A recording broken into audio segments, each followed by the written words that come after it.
For a lot of people maybe in the audience, this also may be slightly more aspirational because they do have these multiple silo type of point solutions in their customer interactions.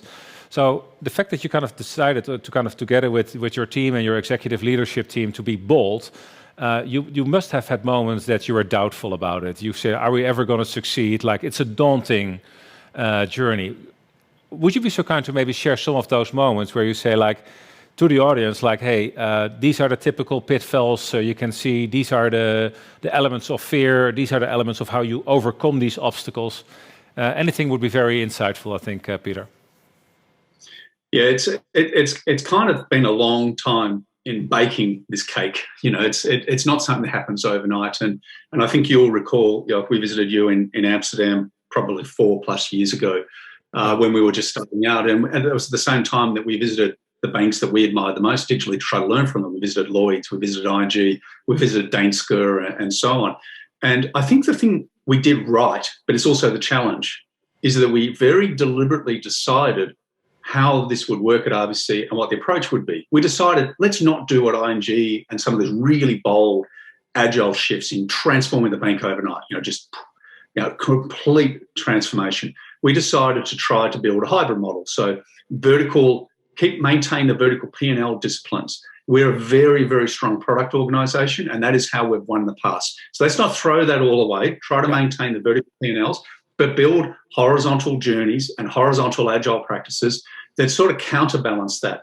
You know, it's kind of like a keel and a sail. You know, the journeys of the sail, but the keel keeps the boat upright. And we decided we are going to do this. This is going to work for Royal Bank. It's such a big organisation. We didn't want to tip it on its head in one movement because we felt like the boat might capsize. But equally, we didn't want to retain just the old way of working about digital being a delivery organisation, digital being about just managing mobile and online banking and sort of technology stacks that represent those P&Ls. So, you know, we went hard around representing the P&Ls, maintaining those, and still cherishing those, but also seeing up digital.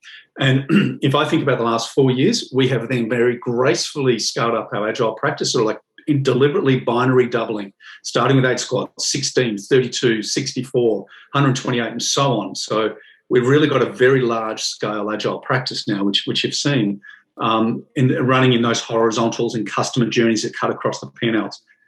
You know, I wouldn't say it's a downside, but the frustrations as the digital guy that's trying to challenge the convention and challenge the traditional way of working, sort of think about like PowerPoint versus Agile, and bankers will know what I mean by that, is that, one day, so like every second day, I think we have made the right decision. Every other day, I feel like, gee, this is hard work. This is really frustrating, and it's taken years and years and years. But it's the only way that you would, in my mind, really convert a bank like RBC, as we said, digitizing the core and doing it incrementally and bringing along the whole bank through this journey. And I think it's the right recipe, and I think we made the right decisions. But anyone who's thinking about starting this journey, the caution would be it's a long, hard road, and you should never underestimate the importance of culture and building the right culture and how challenging the old culture is in terms of transforming the bank. It's not an easy path.